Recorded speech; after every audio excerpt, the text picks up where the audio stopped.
Yes, so again, thank you everyone. Good afternoon from Sheffield. I think we have more people in the UK. So maybe before we end, we would have more from other parts of the world. But thank you so much, everyone, for joining. It is such an honor to have you here with us. And I know that, as with all the other webinars that we've had, it has been very, very educative. It has been very supportive.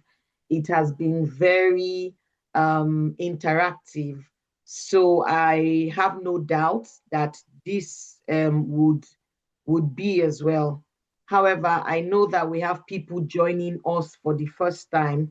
So I would introduce who we are and what we're about, right? Just to give a bit more context to what we are doing before I hand over to our guest speaker for today. So buckle your seatbelts like me. Well, there's no seatbelt here. Buckle your seatbelt and please be open to listen, open to learn, unlearn and relearn. And Should I go home and get my headphones? um okay, so I'll need Huh? 2 seconds.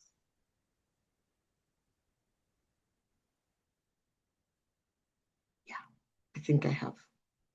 Okay. Yes. So I will just start by this is welcoming everyone. We are here today to discuss again this really underrepresented issue of postnatal depression and how it affects several things because of the spiral effect that it has on us as women and actually men. Because, I mean, postnatal depression is as a result of you getting pregnant or you giving birth, or maybe for some reason there was a miscarriage. However, we are here as Joy to support, to provide a platform that is stigma free. And, we are carrying this conversation to make this loud, right? This is what we're talking about today, dealing with mental health as a mom. And we have Sophia, she would help us, break down this topic because it is something that is critical and it affects me. Like the ripple effect of its effect is so wide, but again, I don't want to talk much about it and let her, speak more about it. So motherhood, like we know, brings joy and it has unique challenges. It can be overwhelming. It comes with sometimes anxiety, sometimes self-doubt. You begin to ask yourself, am I enough? Or can I do this? But it's important to actually acknowledge your feelings and it's important to seek support. There are several groups out there. There are several professionals that provide this kind of support. And it is critical to understand that self-care is not selfish. It is actually vital. And we will dive deep into that. But the truth of the matter, and I found this quote very, very true, is that you cannot pour from an empty cup. You need to take care of yourself first. And this is not you being selfish. This is not you just looking out for yourself. No, it is something that is important because when you can only give what you have. And when you do not have anything, it's almost like minus zero, isn't it? So again, like we said, the problem is postnatal depression and it affects globally 1 to 7 mothers. It is a spiraling phenomenon that we are looking to provide this platform to support. 80% of it goes undiagnosed and untreated. And it's not just about baby blues because research has shown that it can last for up to 2 years. And again, we do not want this to be the case. So what we are providing as a platform here is to provide a preventive tool. And all these webinars that we are organizing is speaking to what it is.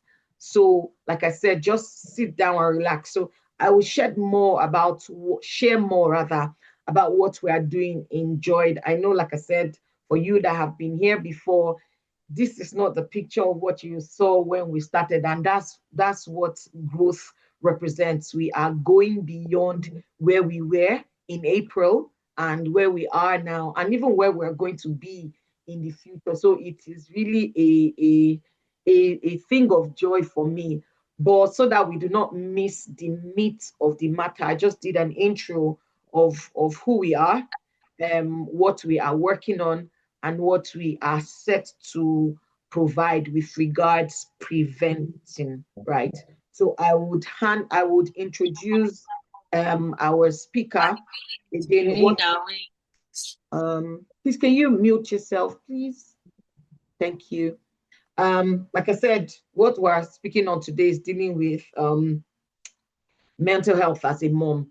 This just shows like what you can do for yourself. And like I said, it doesn't mean you are selfish. You are playing something that is critically important for you and those people that you provide care to, whether they're your children, your husband, your parents, yourself. You cannot give from an empty cup. Yeah, so many. Yeah, I mean, you know me, so there's no need to introduce myself. Hello, my name is Tolu. Thank you for joining us. And I'm the founder of this. So let me just run to it. So our guest speaker for today is Sophia.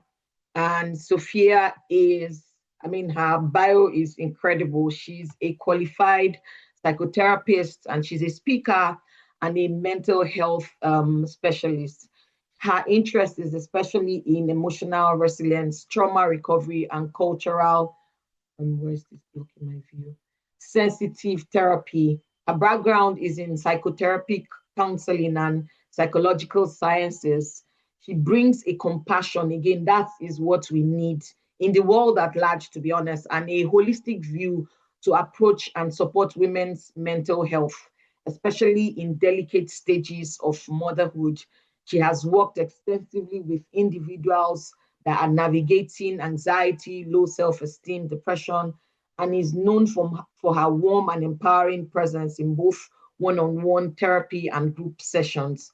Her work is unique and it's grounded in uh, yeah, and trauma-informed model integrating psychological insight with Christian faith where requested, offering women a safe space to process pain and rediscover purpose. As a mother herself and a seasoned therapist, Sophia understands firsthand the complex emotions that can accompany childbirth. And what I have seen is when someone understands where you're coming from, the tendency for their counsel or advice to be very genuine is critical. And she's passionate about equipping mothers and especially those that are underrepresented or faith-based community with tools to heal, to connect, to thrive. And in addition to her clinical work, she develops and delivers online courses and workshops that blend psychology and theology to promote lasting well-being. Her voice in this space is both empathetic and empowering, helping mothers to feel seen and supported. So with a warm welcome, please, you can just, just clap your hands like, the gesture. You don't need to unmute your mic. Please welcome Sophia Otho Uchendo, and I'll stop my sharing and let her go ahead. Thank you so much. I can't see the claps, please. Thank you, thank you, thank you, thank you, everybody. Thank you, Tolu. Thank you for having me. I jumped on this because, there's always, even this space is a space to connect. And, it's always a good chance when you have it to jump on an opportunity like this. So thank you very, very much for having me. I'm going to share my slide now.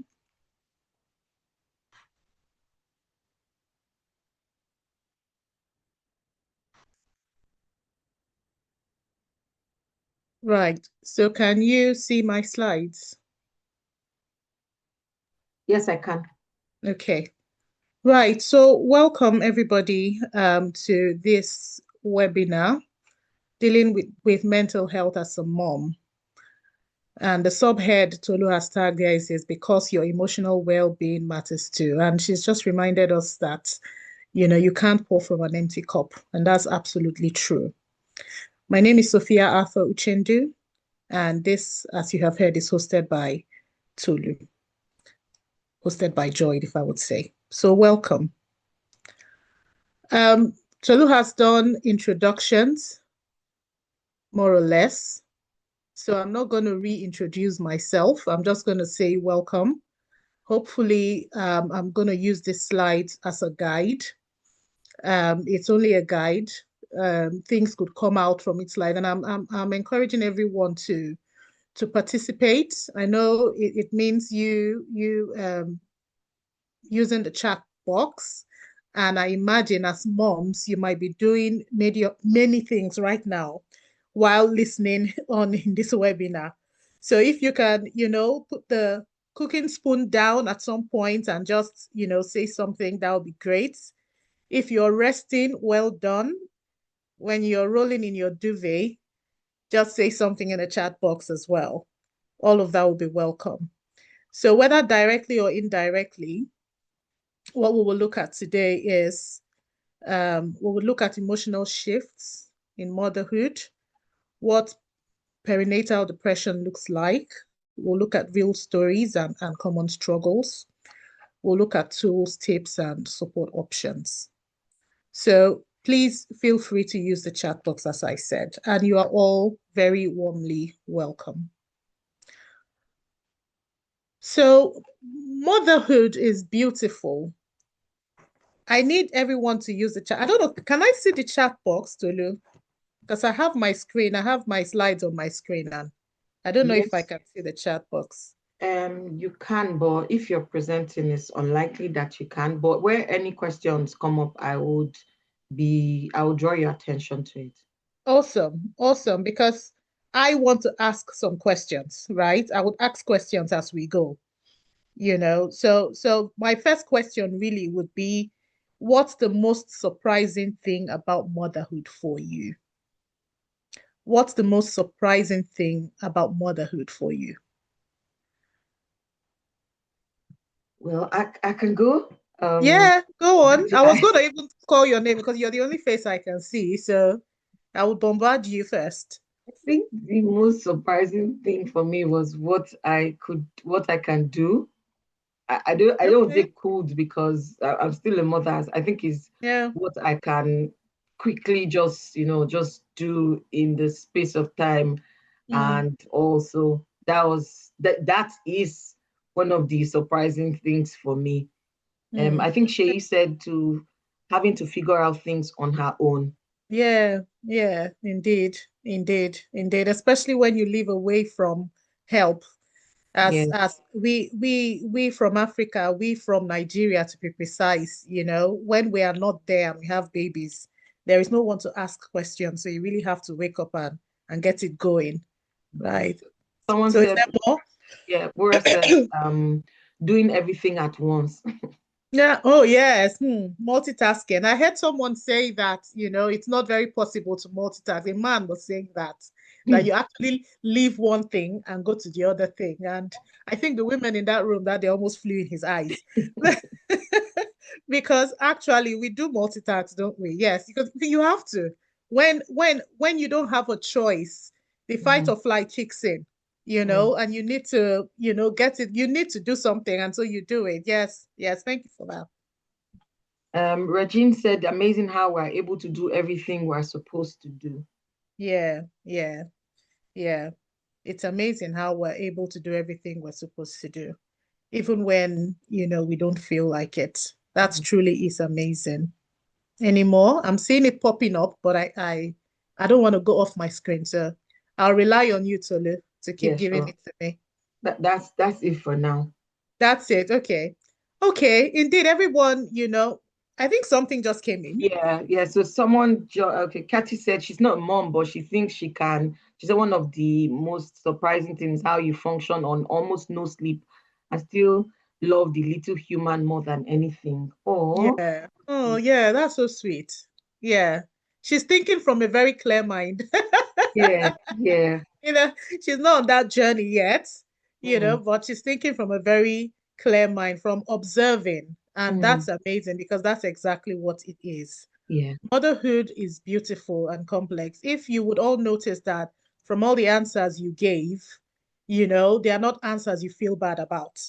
right? They're answers you've embraced. You're able to do multiple things. They're answers that make you feel strong and empowered, if I would, Mm, you know? So, mm, so it's a beautiful thing to be a mother. Yes, it comes with a whole lot of lifelong challenges. mhm, And I say lifelong because people say, oh, when your children, people say to me, I have three children myself. They are 21, 18, and 16. And people say to me, oh, your job is done. I'm like, it's not done nowhere. You don't have need for childcare or whatever. Indeed, I don't, but it looks like the job starts when they get older, to be fair. mm, So it's quite complex and it's a lifelong job. It mhm. doesn't end. Even my mother is 79, and it's only very recently I stopped harassing her for one advice or the other. Well, have I even finally stopped? I don't think, but it's a lifelong job. It never stops. So Yeah. it's a beautiful thing, it's complex, it's lifelong, and it's worth celebrating. There is such beauty. And maybe I should ask, what's the beautiful thing to you about motherhood? What's the beauty? We've answered the first question. Now I'm asking just one or two answers. What do you think? What do you feel is the beautiful thing about motherhood? I think I'll take dressing from the last comment from Jem, and she said it's the level of forgiveness you offer. To be honest, Ah, I think that's quite deep. The level of mm, forgiveness, the mm, level mm, of forgiveness you offer, like, mm, yeah, yeah. I think for me, because there are several things I've come to say I will not do again that mm, I find myself constantly doing. mm, And yeah, that's mm. one of the things for me for Yeah, yeah. I mean, it just changes your heart, doesn't it? yeah, One it of the does. beautiful things I find is that motherhood changes your heart. You're able to accommodate, tolerate, you Mm, know, you're able to just, be big. Mind you, not everybody, finds it easy to get to those points, mm, but even there is even beauty in the anxieties mom feel mm, because that anxiety drives you to protect, it drives you to love. There's beauty in all of that. So being a mother is worth celebrating, bottom line. mhm, Being a mother, it does a lot, it brings out a lot, it shows a lot, and it's worth celebrating. So celebrate the beauty of motherhood.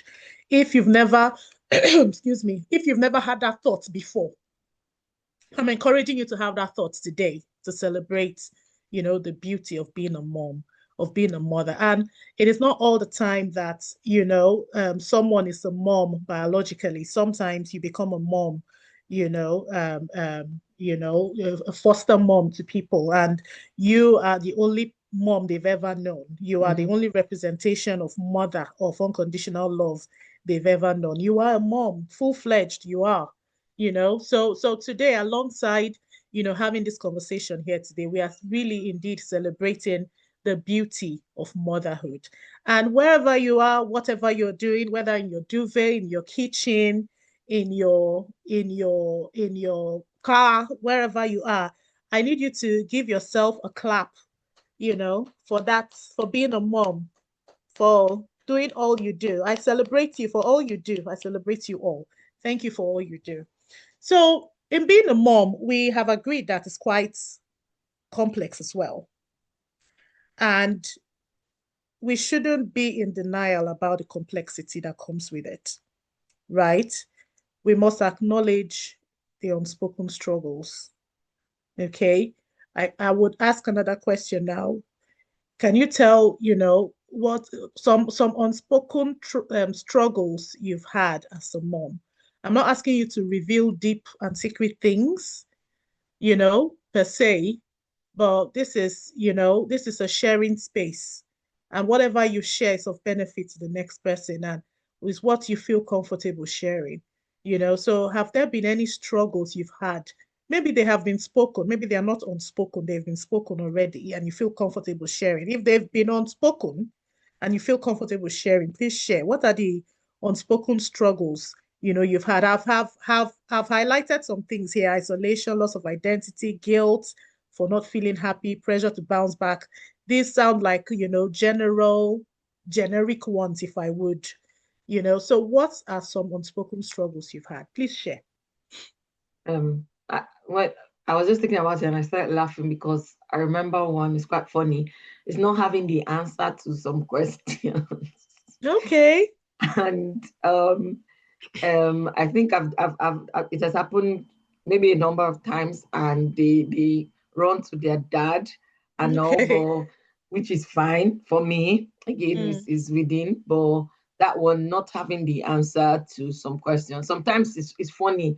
Sometimes you just make okay. So Tolu, you need to up your game mm, and go find something else.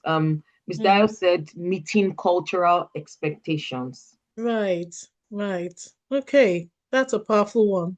Mm-hmm. Yeah, meeting cultural expectations. Yeah, because especially when, there is a combination of diverse cultures involved. Yeah, I would imagine how that would play out. Thank you for that.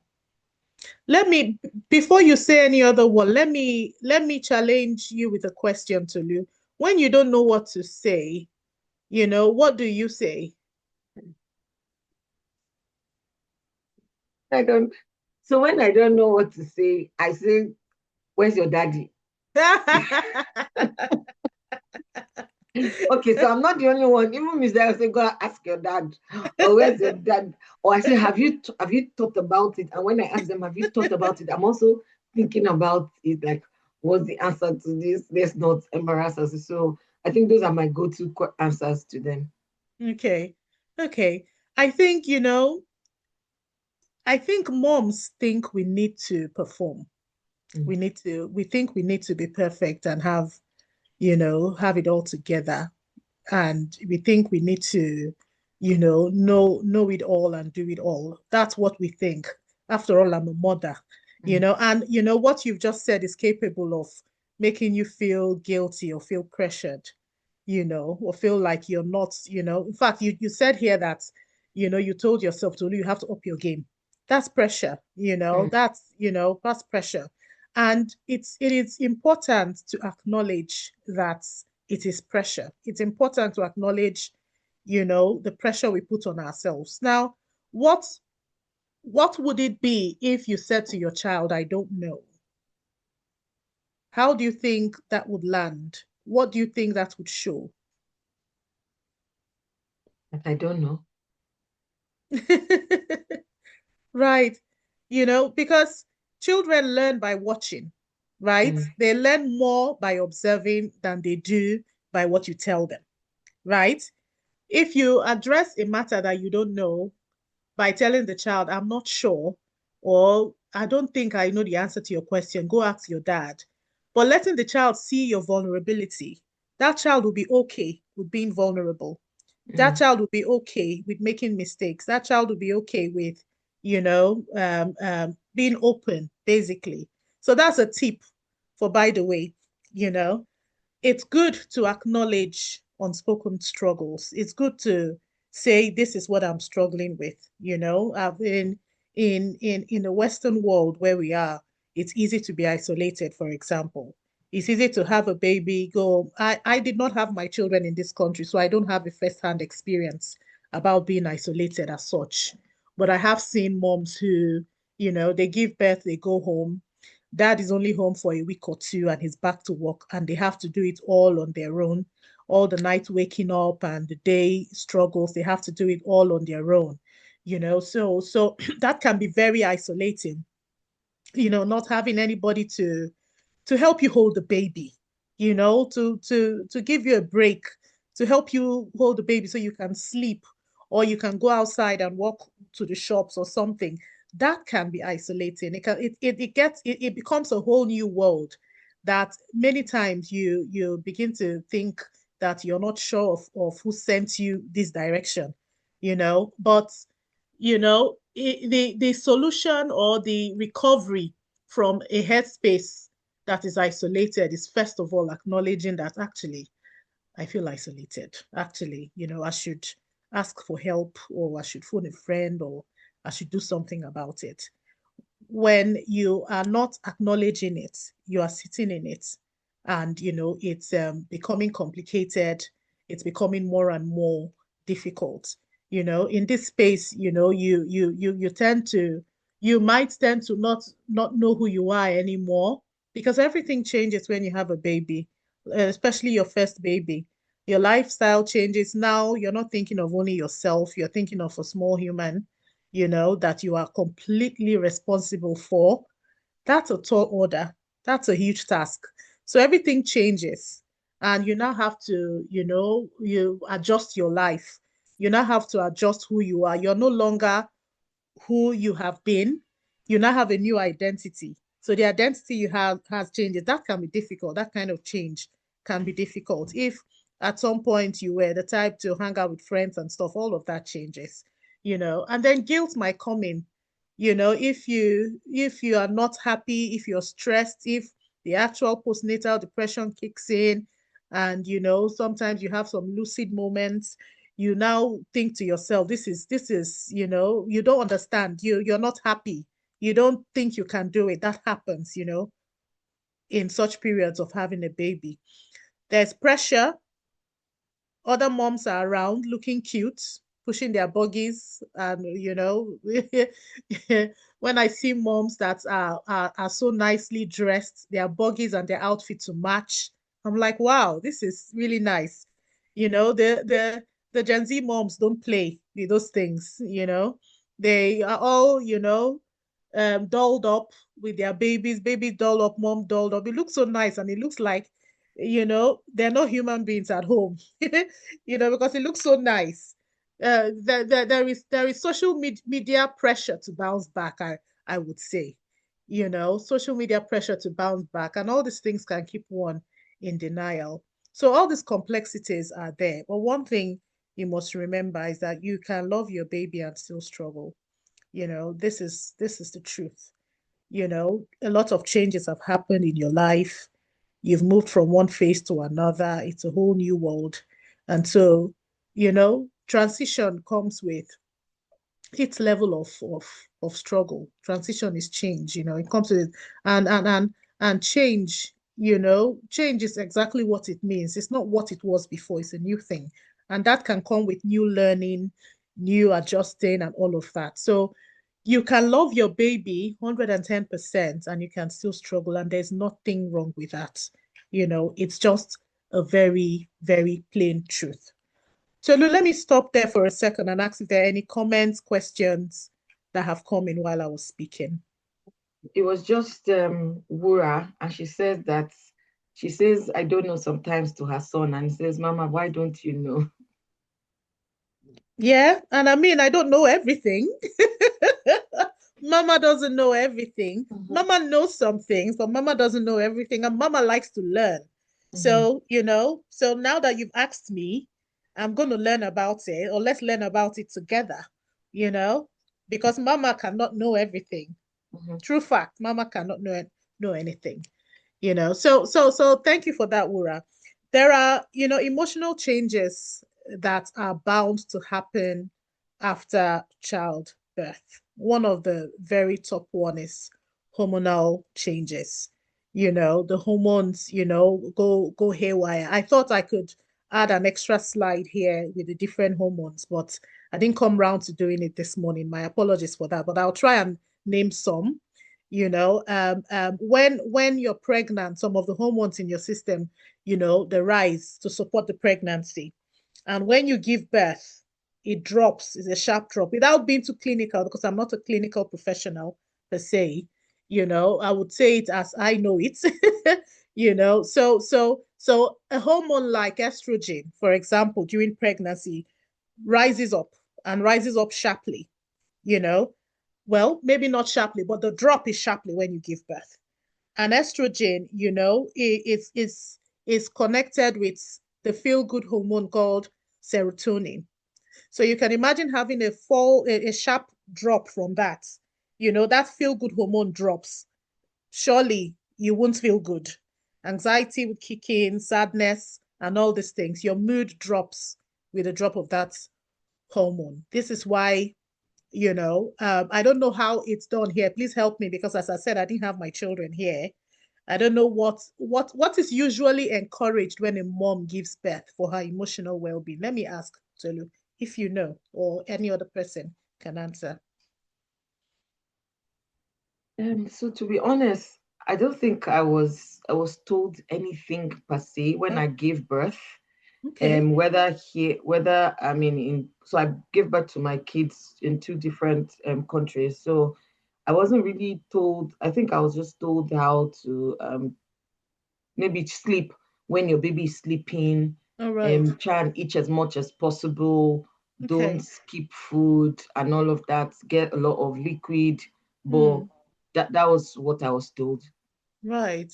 Right. Right. So nothing specifically for your emotional well-being, your psychological well-being per se. I mean, sleep is a powerful one because there is a lot of replenishing that would happen with sleep, But, going outside can be a thing too.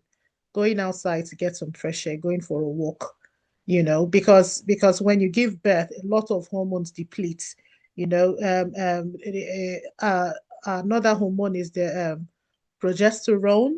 It rises during pregnancy and drops sharply.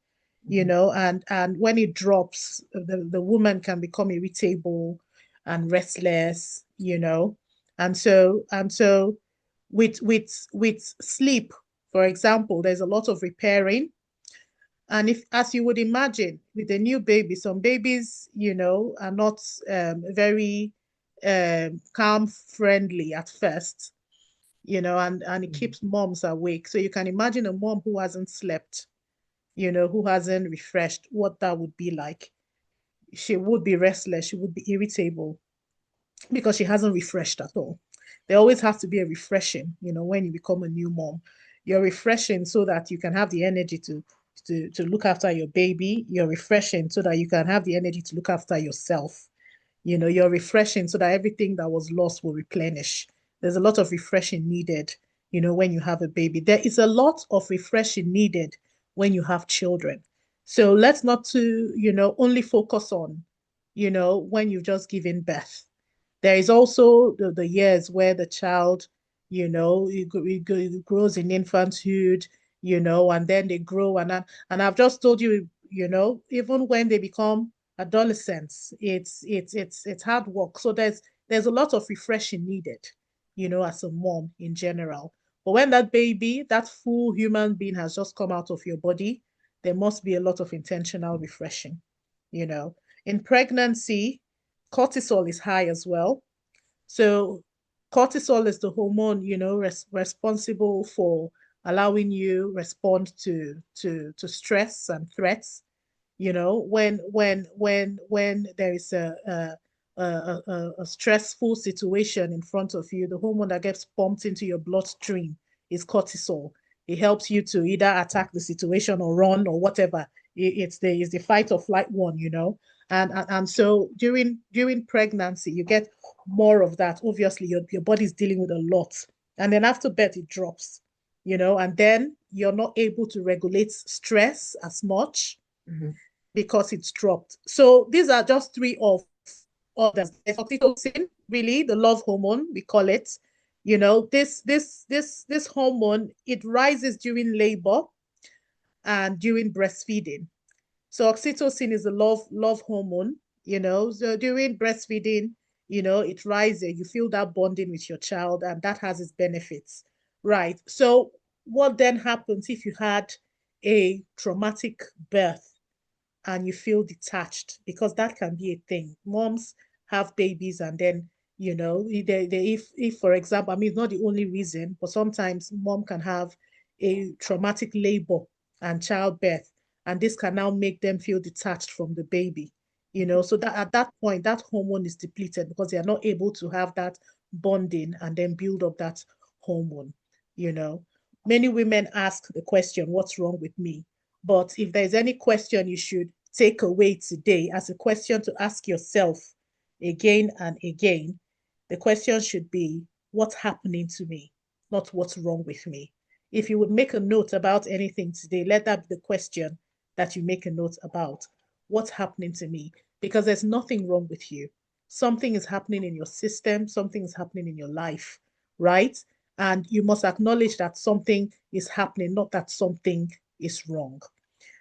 Please feel free to ask questions as we go along. I saw some comments pop in, Tolu. Do you want to Yeah. tell me what has been said, please? Bavika, she said she just commented that motherhood is an adventurous journey where every day writes a new story and every challenge is balanced with an even greater joy. Um, Omoumi said, I don't know how they keep it all together, that she totally hated that at the time, that she just started enjoying her children, when they became older. Yeah, and that's fine. Omaomi, thank you for sharing that because not everyone will be brave enough to say that. Not everyone will be brave enough to say that. In fact, on a slide here, I will save a small story from me on a slide here. I'll save that one. But thank you so much for sharing that, Omaomi. What you have shared, not everyone would be able to share, but this is true. This is true. Then lastly, Right. Miss Dio, she's actually been working with us throughout since we started. She's a midwife. And so what she Okay. said is you would have a screening on your emotional well-being. So I think it's answering to after So you my give question. birth. Yeah. Yeah. So Mm. yeah. Okay, okay, good. That's good to know. So there's a screening that is done, that addresses emotional well-being. And I'm imagining if there's any reason for mom to get support, there is support available. I want to imagine that that would be what obtains on the NHS. So perinatal depression is clinically known as a major depressive disorder with peripartum. Peripartum is the period surrounding childbirth. Really, it's a period not just when you have the baby, just before you have the baby and after you have the baby. So the depression that happens in this time is what they refer to as perinatal depression. Okay, it occurs during pregnancy or within 4 weeks of childbirth. And it's often called postpartum, even though the postpartum refers to after giving birth. So we've been talking about it already, that what contributes to it is hormonal changes. Sleep. I've already been honing in on sleep because that's such a major thing. Sleep is a luxury when you have a baby. We can't deny it. Sleep is a luxury. And this is why the advice is when your baby is sleeping, sleep. Now, a lot of other issues could be going on with a mom who doesn't want to sleep when her baby is sleeping. Um, a lot of other issues, like to put it simply, wanting to impress, wanting to stay, you know, on top of her game, thinking things would spoil. Let me say it loud and clear now that if your house is not arranged and your baby sleeps, my dear sister, go and sleep. Because it is not only about, you being there to give the baby food. It's also about you being there at all. If that makes sense. You have to be alive to be able to look after the baby. The depressive symptoms you might feel have to be tackled so that you can be there and whole to look after your baby. So because when you have not slept, your brain hasn't rested, your body hasn't rested, you are not able to function without sleep, you know and remember that you were carrying this baby for such a long time. Your body adjusted to that. Now your body has to readjust. So there's a lot of replenishing that needs to happen, and lack of sleep can cause depression. Lack of sleep, can make your thoughts go awry. Lack of sleep can really cause you a lot of problems. So sleep, find a way to sleep. If your baby is sleeping for 2 hours, nap for that 2 hours. If it's 4 hours, if you get help, please receive help. Accept, or rather accept help. Some people find it difficult to accept help when help is offered. Of course, with that, there are other issues going on too.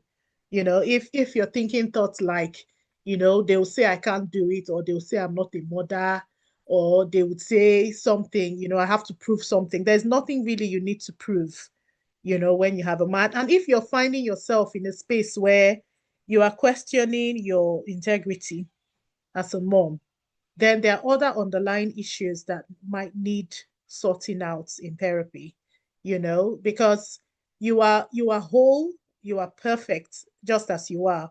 And for every time, there is a nagging thought or nagging feeling that you are less than that, then there might be something to sort out because you are perfect and you are whole just as you are. Okay? I almost said praise the Lord there, but we praise him still. Right. So, emotional overwhelm, right? It goes without saying, really. You're dealing with your emotions, you're dealing with your baby's emotions, you're dealing with other family members, husband is there. God bless you if you have an understanding one who is hands-on and involved, that's nice. But if you don't have an understanding one who himself is overwhelmed and confused and angry that he doesn't have his wife anymore, that's added problems, and that would affect you emotionally as it's affecting him and the rest of the household emotionally. And if you would agree with me, the mood of the mother is what sets the tone for the household. I don't know if you would agree with me with that. And if the mom's mood isn't quite where it should be, the household wouldn't be where it should be, really. And so if mom is overwhelmed, you know, everyone will be tense, the household won't be settled.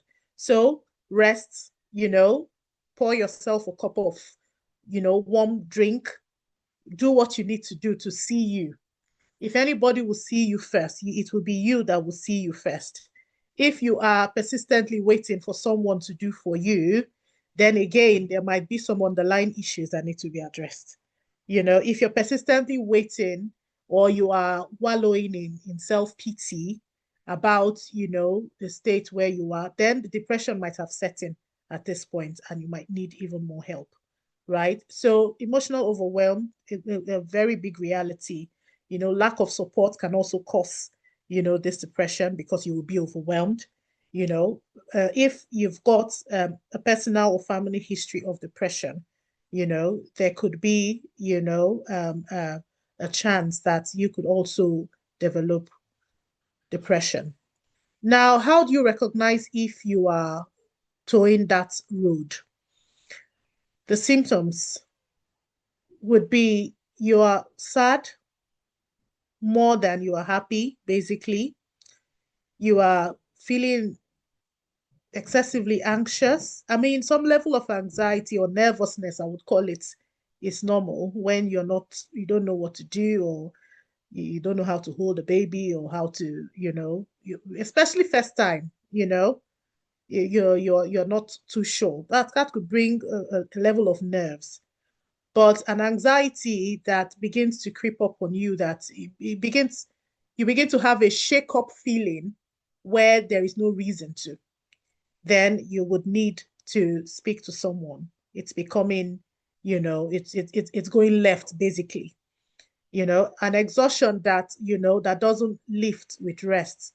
You actually have enough sleep according to your calculation, or according to your calculation, you have slept for so and so amount of time, and that should have been enough, but you're still feeling harassed. Basically, you're still feeling harassed and exhausted.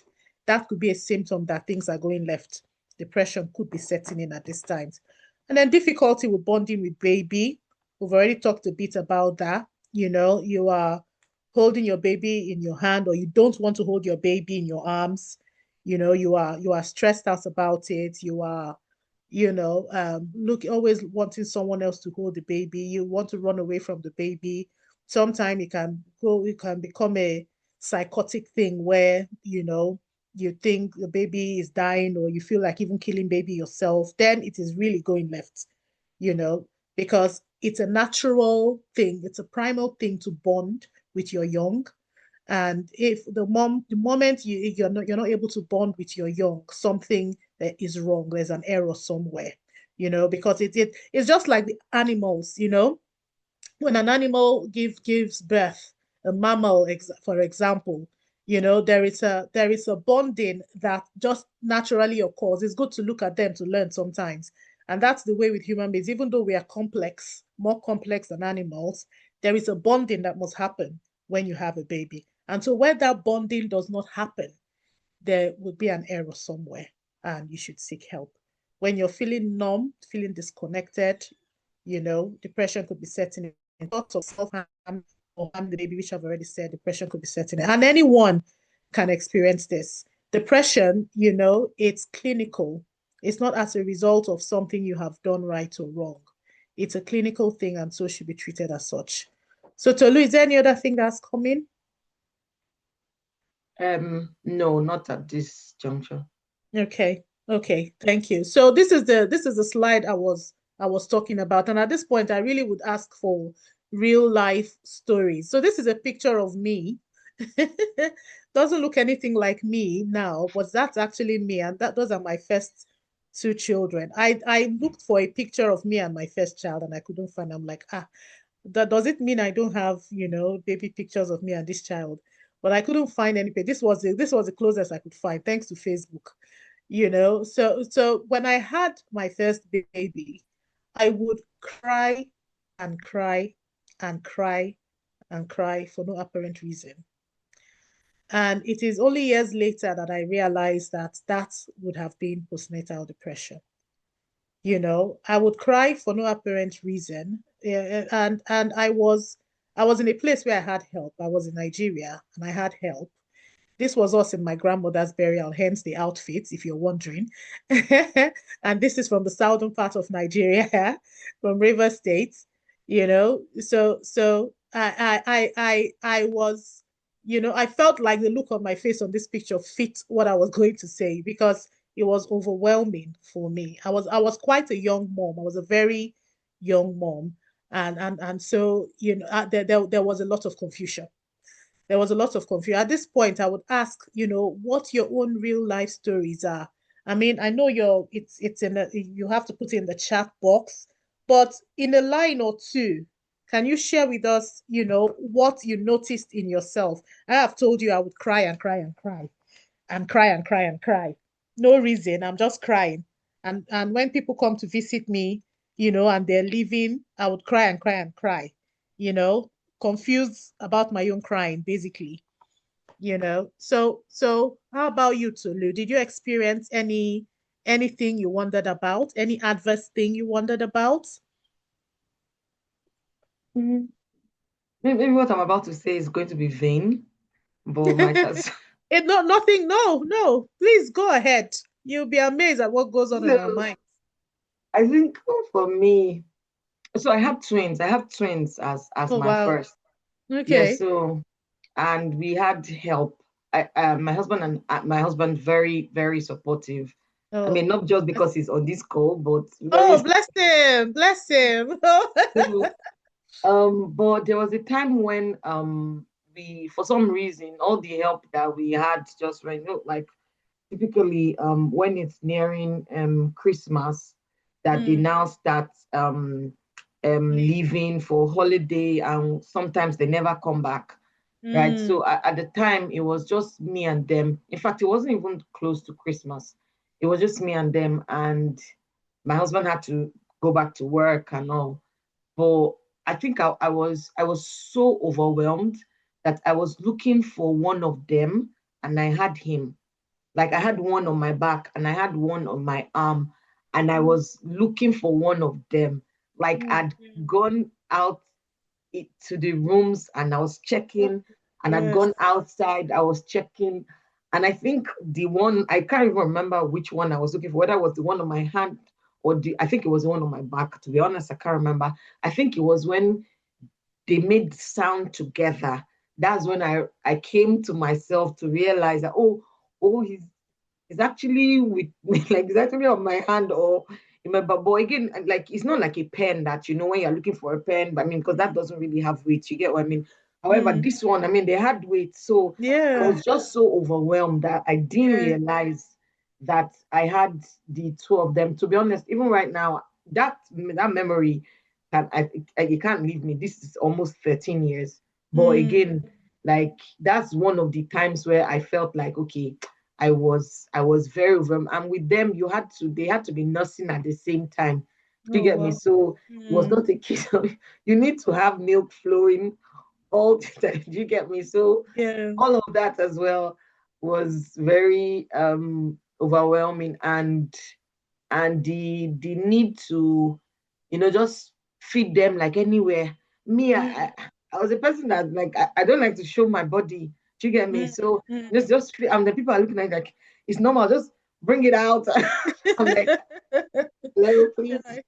I'm not like that. I'm a millennial mom, so but again with culture and all of that. So yeah, for me it was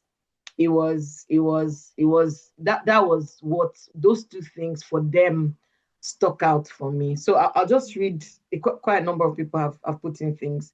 Omomi Okay. said she snapped easily and she hated being touched, that it was hard, especially on her husband. Right. Yeah. Yeah. Yeah, Yeah. and then Wura also said she used to cry a lot and get angry a lot, but thank God for her husband as well. So No, praise God. Yeah. Yeah. Right. Right. Right. I mean, sometimes when these things are happening to you, you might not even think that something is happening to you. Right? The life just keeps happening. And at the beginning of this slide, I said, if there's one thing that you should learn to do is to acknowledge that something is happening to me. That's usually the first step. To acknowledge that I'm like this, acknowledge that I've been screaming a lot lately, or I'm snapping a lot, or acknowledge that something is going on here. When you acknowledge it, that's the first step.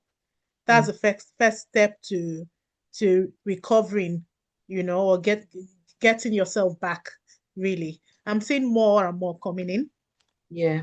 So she said one thing I can't. That's Regine. She said one thing I can't type. Do you want to speak, Regine? Okay, yes. I just Okay. wanted to ask, hi everybody, sorry. Hi, Regine. I just wanted, maybe it's a question at the same time, it's something that the way I felt when I had my Mm, baby.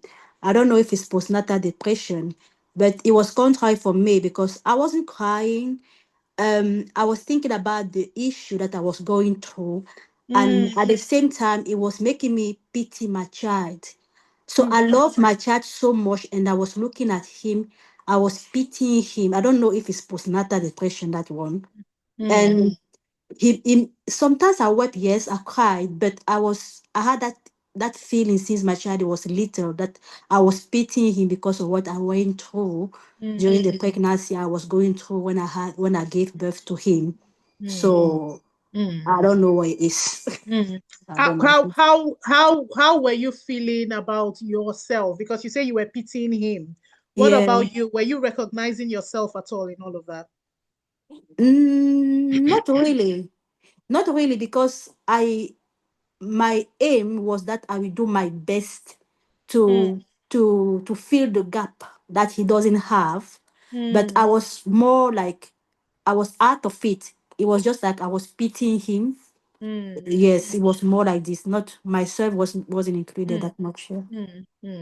I mean, Mm. it's great that you identify that you were pitying him, like your heart was going out for him. I wouldn't say outrightly, that that's depression, especially because you've put words to how you were feeling, right? You've put words to it that this is what was happening there. I was looking at this child and thinking about, what life would be like for them and what their future would hold. And I think that's what was happening there. You've put words to it, so that's good. If you said to me that I don't know how I was feeling, right? If you said to me that I felt like I was useless, or I felt like I had done wrong, or I felt like I something, then I would have, said maybe it was depression. But this feeling you were feeling for your baby, and it's more of empathy, and even sympathy, you were having at that point. And you say you loved him so much. So, it was more about him. You were thinking about him, I would imagine.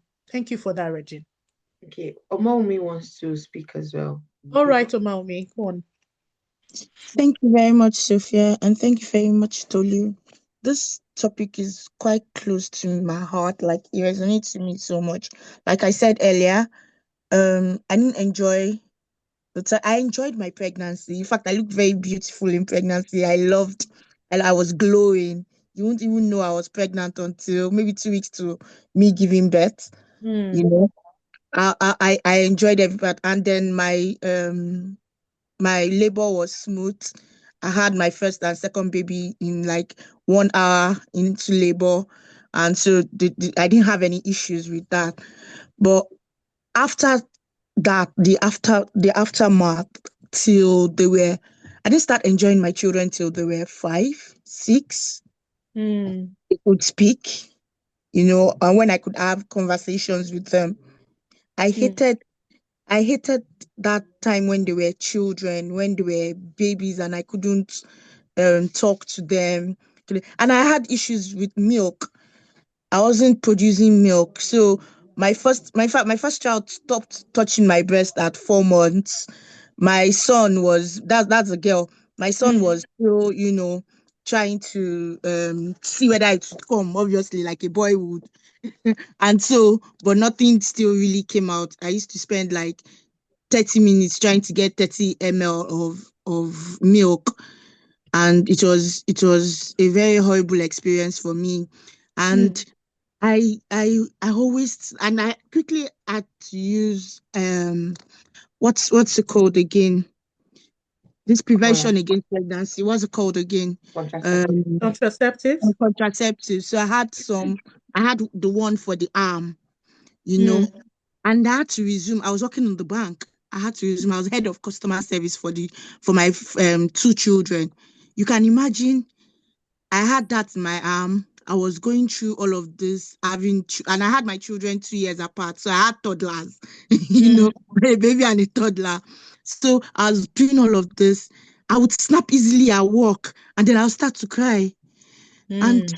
it was affecting me. I didn't want to be touched by my husband. If you touch me, I jerk. I'm like, why are you touching me? You know, Mm. I didn't even know what was happening, but I just didn't understand myself. I used to Mm. be a very bubbly, very nice, very funny, Mm. person. And Mm. then motherhood just wanted to turn me crazy. I'm like, what's happening Someone here? else. I Mm. always felt like I always felt like, am I a good mother? And why am Yeah. I not loving my children as I'm supposed to? Like, look at the way they'll be like, this is what mothers are supposed to do. I never backed my children. In fact, my son, now my husband and my mom were the ones that used to back my children. That's how bad it was. I never backed them because I was like, okay, maybe if I back them maybe for a few minutes, and I'm like, please, please, please, I don't want, you know. Mm. Mm. I was always, it was always easy for me to drop my children with my mom, or my husband. My husband was very handsome with the kids. I never even baited my children. My husband did that. That was Mm. how bad it was, and I did not understand all of that. I used to feel like there's something wrong with me. But Mm. it was when they started growing up and I started having conversation, I could have conversations with them. I could talk to them and they could answer me. Mm. And that was when I started falling in love with my children. Mm. You know, Mm.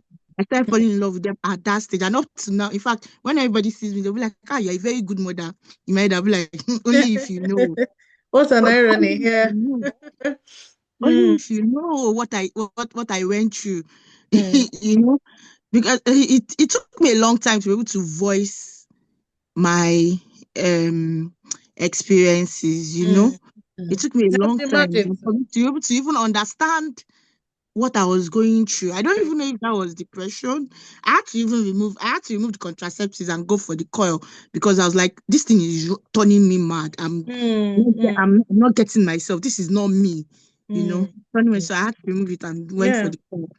But so, and when I see people putting so much pressure on new mothers, I feel very bad for them. In fact, that experience has stained me for life. I don't want any other kid. I can't go through it. And I don't know if I have the capacity to love another child. Mm. I'm not saying that I don't know if I have that Mm. capacity. Mm. Mm. It's very hard for me to voice it out, but it's not Yeah. something. I have 2 children I love with all my heart. I would do Mm. anything for my Mm. children. I'm a tigress when it comes to my children. Come near Mm. my children, you see my red eye. But I don't know if I can have another one. I don't know if I have that capacity to love another child. I don't know if I have the capacity. I don't even know if I can go through that thing again. I have like it's just something that scares me. It scares me so much that when I see little children, I just greet them from afar like babies. I don't want to talk to them. I don't want to carry them. I don't want to touch them. I just want to say hello. You know, you're pregnant. I don't even want to hug you. I mean, Omaumi, you know, a lot of things seem to be flagging from what you're saying, you know. There seem to have been depression there for sure. You know, the hormonal fluctuations would have been a thing for you, you know, as well. And it sounds like there would have been some trauma somewhere, you know, because when you say, you know, now babies are like a trigger for you. You know, that's what it Yes, sounds they like. are. They are a trigger for So me. I don't yeah, want. yeah. So there's definitely some trauma somewhere. I'm glad that, you know, things have settled now, you know, with your own children in particular. If you know, if you are worried that babies are still a trigger for you, because babies really shouldn't be a trigger for you. I'm not saying that you have to have another one or you have to go out of your way to you know look for them to hold them or whatever. But if they're still seeming like a trigger for you, you might want to explore that, you know, because babies shouldn't be a trigger for you. Okay. So before I move on, is there any other thing I need to Yeah, hear? there was a comment from a Mm. dad. He's saying that All can right. he share his own experience as well? Amazing. Oh, with all pleasure, please. Let's hear from a dad. Dad, can you can unmute yourself, Mr. Abikoye? I've Hi everyone. I've posted Hello. my experience. We can hear you. Just go ahead and speak. Okay, please speak. Let's hear a dad's voice. Okay. Sorry I barged into the women's conference, Not at but all. You are very welcome. We are very proud of you for being here. but as a father to, a first-time father of two children at the same time, it was overwhelming as well. We had Okay. times when I remember a particular day, Tolu had resumed work then, and we had started potty training them. Right. You are Tolu's husband. Yes. You're welcome, sir. And I brought them back from school, trying to sort every other thing. And then one of them had pooped on the floor and they had stepped on it. They had made a mess all over the place. And I Right. came back to see the mess. I was depressed for a moment. I couldn't help it. I spanked I spanked the two of them. You know, that period when they do that kind of thing and it's just overwhelming. Mm. And they are innocent. They wouldn't do that deliberately, but you just can't help. I spanked the two of them. They cried, then I started feeling bad myself. Mm. That whole period of potty training them was something else. Right. Right. Well done, Daddy. Well done for being so hands-on and for having this story to share. It's your story and it's precious. And Well, and and those are yeah. one of them. Tolu was the Voltron. She did majority of the work, to be honest. Yeah, but I mean, you had this experience, so it's yours. It's yours for keeps. So we thank you for sharing it Thank with us. you. Thank you. Thank you. Thank you. All right. Okay. Any more before I move on? None for now. None for now. Okay. Yes. So I just, picked out something from a paper I was reading. Um, um, it was about depression and the African, in particular Nigerian mom. Um, just something, I just picked out of it and added here, really. So, in many African, Nigerian contexts, motherhood is idealized and women are expected to endure silently. Now, I know not everyone here is Nigerian, and not everyone here is African, but I know a lot of cultures have expectations. And this is something that we must be mindful of Again, I go back to what I've said before, and I'm really reiterating it. That acknowledging that I have a problem here is such a big step. If ignore how you're feeling, or you are in denial about it, or give it a different name from what it is, then that problem would linger on more. If you're feeling isolated, always have a check-in with yourself. How am I feeling today? That's such a good question to ask. How am I feeling in this moment? What's going on my mind? Right? What am I thinking? What am I feeling? Have a check in with yourself. I have an alarm that goes off on my phone 3 times a day and is asking me, how are you feeling? What are you thinking? I do that for myself. And it's like a way to ground myself again in that moment. Because life is busy. We are not denying that. You can go on and on and on and on and on and on and on and on and on and get lost in it all. And while you're getting lost in all you're doing, you yourself as a person, you're getting lost. So there needs to be a constant check-in. People have their expectations. You are not responsible for anybody's expectations. And I think if you're making any notes, it's a good note to make that I am not responsible for anybody's expectation. If you felt like I should have breastfed by 2 a.m. and you are stressing about it, the baby is mine, the breast is mine. I can't help you, right? You are the one stressing about it, not me. Boundaries need to be setting, you know. Culture is awesome, right?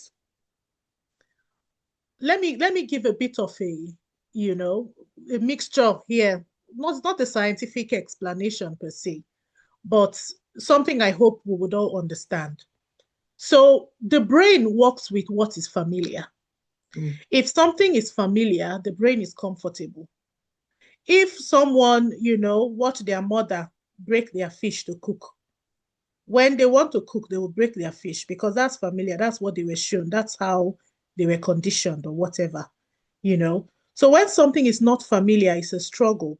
So if, for example, when you watched babies being raised and taught and, you know, what you know about, you are mother and child in your culture is a certain way. Naturally, that's what you would do, right? Naturally. But the problem is not everything that is familiar is correct. The only reason that you're okay with it is because it's familiar, not because it's correct. So when something is familiar, is the way we've always done it, is the way they showed me, if someone else in a different culture does it a different way, we have a reaction like, why are they doing it like that? It's like they've done something wrong. No, they haven't done something wrong. That's the way they do it. It's just different from the way you do it, right? So something might be the way you've always known to do, but it doesn't mean it's correct. So when you learn, be open to learn new ways, basically. Be open to learn a better way. Be open to learn a more, a more, I was going to say acceptable, but that's not what I mean. A better way, really. Be open to. Because when you become a mom and there are expectations, that's major pressure, especially with the Gen Z moms, for example, as I call them.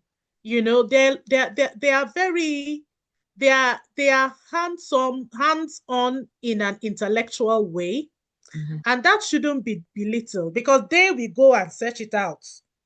Because if you said this, they're going to search it out. So it's not easy to tell them that this is the way it is to be done. They would make sure that they look for the theory of it, and and if it makes sense. It doesn't make sense is a phrase they like to use. They would scrutinize it basically. And there's nothing wrong with that, because that they've always done it this way. It's familiar, doesn't mean it's right. That mommy said this, that daddy said this, and by that I mean the grandmas and the grandpas, that this is how they've done it. It doesn't mean that it's the right way to do it. And that they are putting pressure, is another thing. So there needs to be boundaries set. And when boundaries are not a negative thing, sometimes people use that word in a negative light. When you set a boundary, it's not you shutting down somebody else. It's just making something clear, about how you feel. So boundaries need to be set, when you are on this journey. There are times where you would need to figure it out by yourself because what is your story will be different from the next person's story. Okay. So unfortunately, depression is misunderstood in many of our cultures, sometimes labeled as spiritual weakness, labeled as laziness. There's no greater insult, than sorry about that. There's no greater insult than that insult of somebody calling you lazy, in my opinion, because it was in fact, lazy is a trigger word for me. It triggers me, because it's like if you were called lazy when I was growing up, if I was called lazy, it's like even when I hear somebody else being called lazy, it's like the highest insult ever, and depression can be seen as laziness. So you see, many times it's depression, it's not laziness. This person is going through something, so we must be mindful of it. We must be mindful of it. Depression can also be labeled as lack of gratitude, because if a person is feeling low and not feeling 100% their self, it may be like the mom is not being grateful, but she's actually going through something. So I know that some of us here are moms, some are not, some are medical professionals. It is important to be mindful to know that this might be what it is. And many of us here are Africans. It's important to know that, there might be something going on here, not just for ourselves, but to help someone. Suffering, cultural silence leads to suffering for sure. It leads to suffering in isolation. You must know that you are not weak for needing help. And that should be an affirmation you say to yourself as well, that I'm not weak for needing help. It's okay to need help. Right. So signs that you are struggling. Are you crying more than usual? Do you feel detached from your baby or from your life? Are you angry, irritable, feeling guilty all the time? Do you feel like you're failing or you're not doing your best? You are struggling if these are the things you feel, if these are the signs you see, or if these are the signs you're seeing in a mom that you know, then it means you're struggling. Just in case you were thinking it was something else, it means you're struggling. If you're crying more than usual, if you're feeling detached from your baby, again, I said before that it's not a primal thing to feel detached from your young. It's not a primal thing at all. So if you're feeling detached from your young, then there's something chemical going on there. There's an error there, you know. And are you feeling angry or irritable? Are you feeling guilty all the time? You know, uh, uh, um, um, if you forgot to change your baby's diaper, once, and that's a thing. The hours have passed and the diaper was full. Yeah, that's a thing. But if it now weighs on you like, such a weight, then there might be something extra. Do you feel like you're failing, even though you're doing your best? And sometimes in your eyes, your best might seem small. Your best might seem not enough. There might be some depression there. There might be, that's a sign that you're struggling, because your best is your best and your best is okay. So what helps? What helps? Talking to someone helps. Forums like this for sure helps. You know, if you're able to talk to other moms, you're able to, don't be shy to reach out to another mom to say, this is what I'm feeling. Some people have been raised to be self-sufficient in a way that they are avoidant, and so they keep themselves to themselves. When people say things like, I don't do friends, they pride in such statements, but such statements are born out of trauma, because it's not a primal thing, for example, to not have friends. Having friends is a good thing, right? Having someone you can share with and talk to, go to, it's a good thing. It's not a bad thing. So if someone is saying, I don't have friends, I don't do friends, it's because you have either heard something, which is quite unfortunate, that have influenced your thinking, or you have had a traumatic thing happen to you with friendships. But let me just state it here that having someone is a good thing, especially in times like this where you are prone to being isolated. So talk to someone that you trust, a friend, a therapist, a support group. It helps. It helps. Even as Olumide, right? If I'm correct, no, was it Olumide or Maumi? Someone spoke about their own experience here just now. Letting it out, let other moms hear. It's so important. It's so important because you're able to share. We all share our stories. You then get the sense that I'm not alone. This thing is a common thing, and that gives you a bit more confidence that you're not crazy. Someone just listening alone without even saying anything is a plus. Very valuable. So talk to someone, it helps. Build a support network. Learn to let people in. It helps. I've talked about boundaries in the previous slide, and I've said here, especially with unsolicited advice, because everybody has something to say, but not everything might be beneficial to you. Not everything would help you. Some things will put you under pressure. So know what you are accepting and what you are not. If somebody tells you, oh, when your baby, now this is just a random, when your baby is sleeping, that's the time you wash so that you don't have anything to wash when they wake up. That's how they survived it. That might not be how you should do it.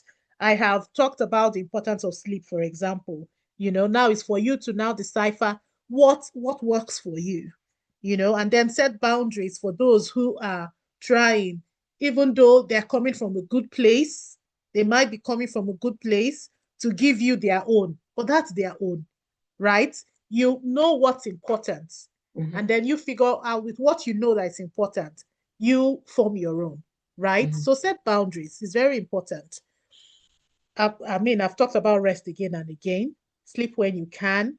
Nutrition, movement, fresh air. I always say, people are different.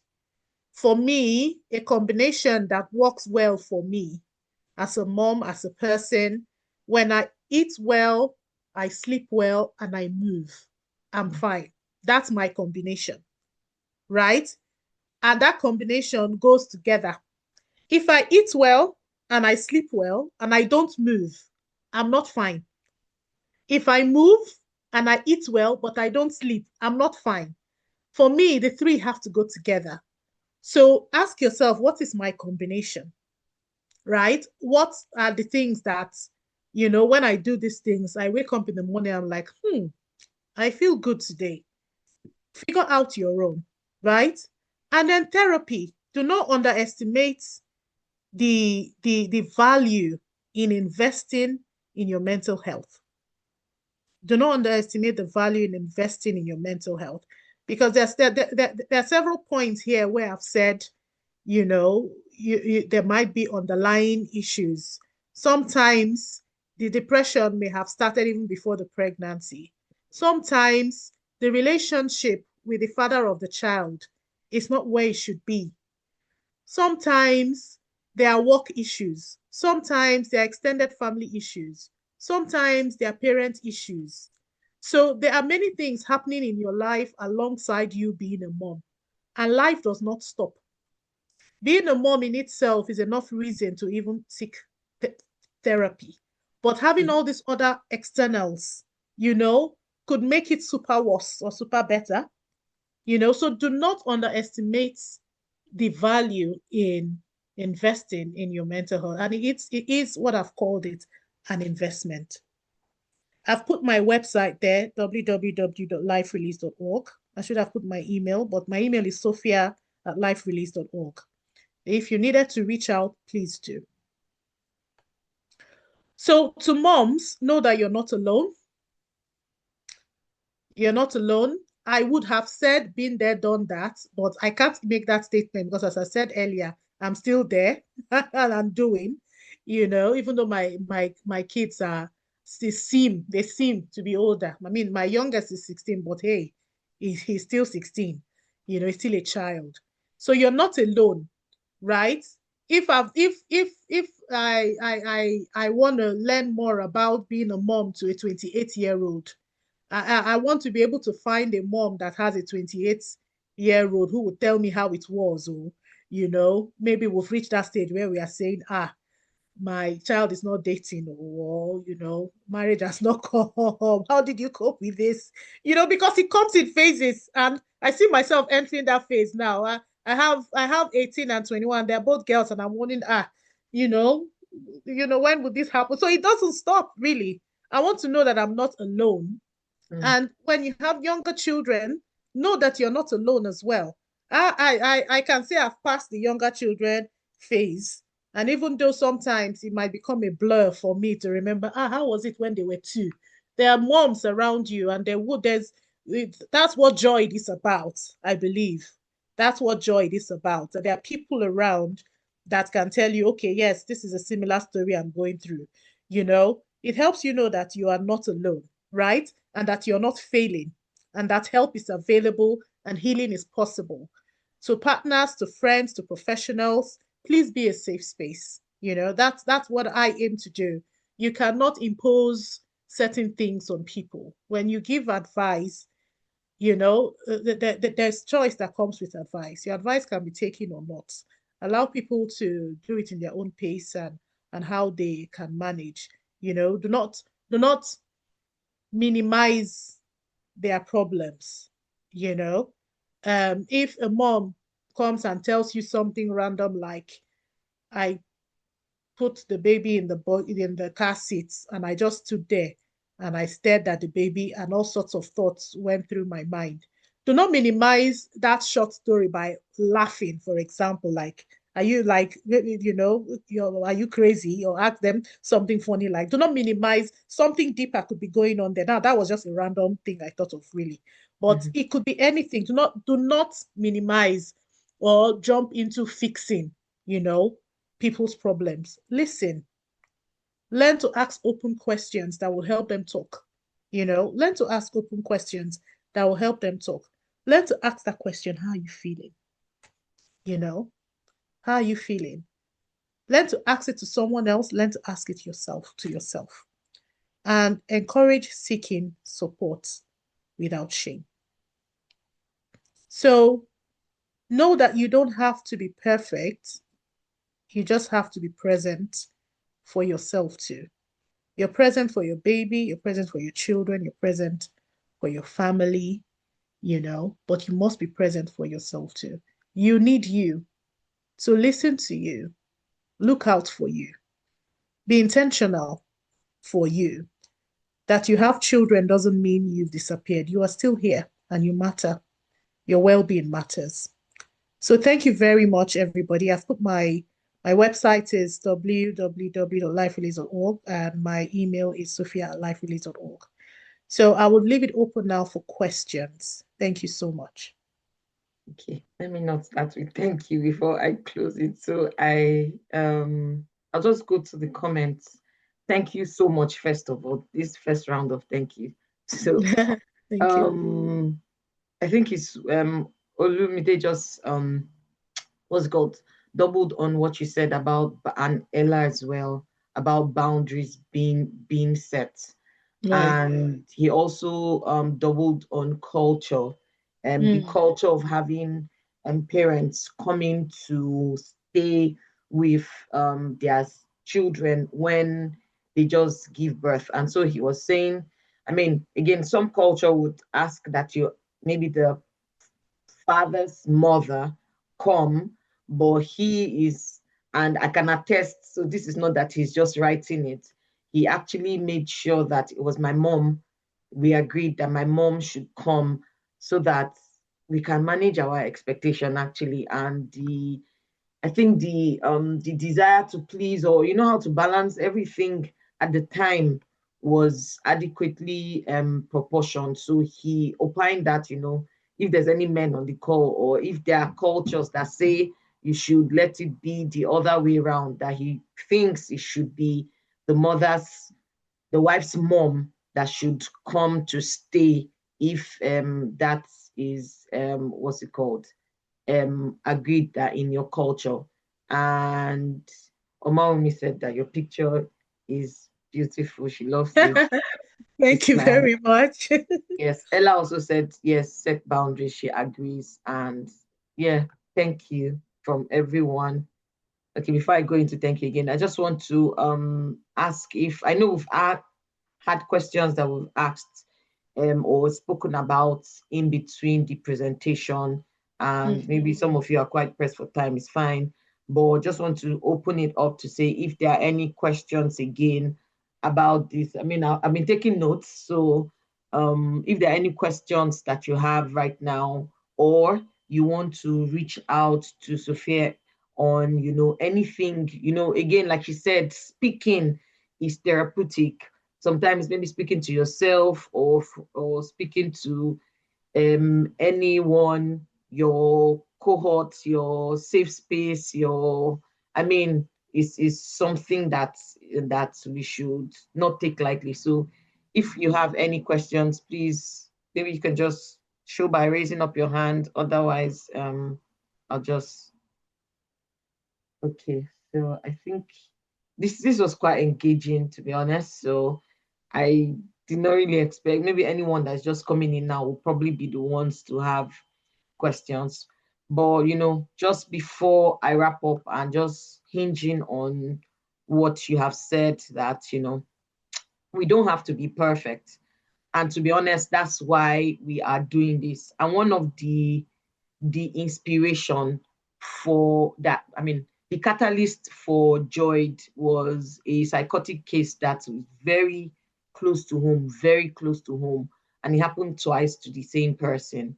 And it just it just brought out the fact that one, there's still the stigma around it. Two, it is not spoken of as much as it should.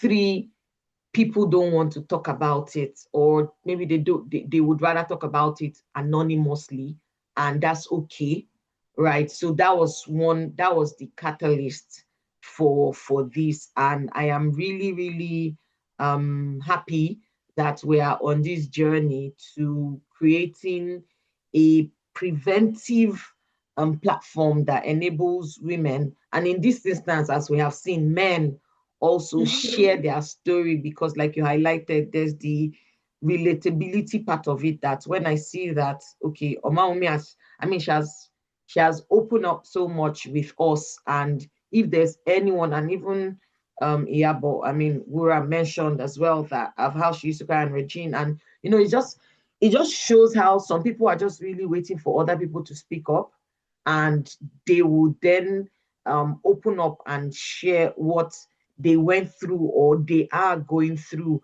and all of that. And it opens a channel for healing, and it opens a channel for people to know that, okay, they're not mad, they're okay. But there were phases, or there were times in their life where they went through that, and if they can go through it, like, see what sorry, I'm not hinging on your Maomi, and right now she's a tigress. But if we were going to roll back tape, that would not have been the story that we're telling. So it's really critical and important. So please, I'll just enjoin us to just cyber clap, or every clap for Sophia. This has been an incredible session. You would agree with me. And let's just say thank you. Yes, thank you so much, Sophia. Really appreciate your time. Really appreciate going very in depth and sharing with us. I'm sure I'll get feedback after the session, right? And if possible, maybe next time we would have something else and it has inspired. So thank you so much. We would be posting, I mean, we would reach out to everyone to say thank you, especially, but I know we've taken more. But again, like I said, it was very interactive, very interesting. We would not forget in a hurry. And if you have not, I I don't have shame in asking that you go to Instagram and follow us, right? follow us on Instagram. Let me just, Sophia, if you don't mind, please, can I just share my screen? Okay, so I'm going to unshare now. Yes, thank you. Oh, okay. There was one more slide I forgot about Joy. No, it's Right. fine. I'll speak on that. Yeah, yeah. Thank you. Thank you. So yes, like I said, I don't have shaming, say ask for help. So this is Tolu asking for help. Please go to, we're on LinkedIn, we're on Instagram, we're on Facebook, Join app, and we're doing incredible. And we need your support so that we don't build something that is what Tolu thought about, is something that speaks to the need of everyone and represents every woman. So at this juncture, I'll just like to say thank you so much for joining us. Thank you for agreeing to spend over 90 minutes of your time with us. Very treasured, very valuable. And I'm happy that you have learned a lot from this. Thank you so much. And we will be in touch. Thank you, Omaumi. We'll be in touch for the next webinar that we'll be having. So please be sure to tell every woman that you know, because again, it's a ripple effect. Once you do, the spread is beyond what you can even see at the moment. Thank you again, Sophia, for sharing with us. And thank you, everyone, Thank for you. joining. Thank you. See you again next time. All right. Thank Bye now. you. Bye-bye, everybody. Bye. Bye-bye. Thank you. Bye.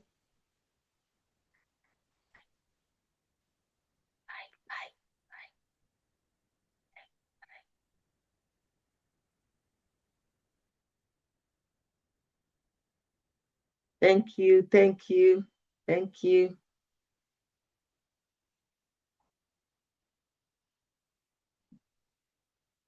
Thank you. Thank you. Thank you, guys. Thank you for joining. Thank you, everyone. See you again next time. Recording.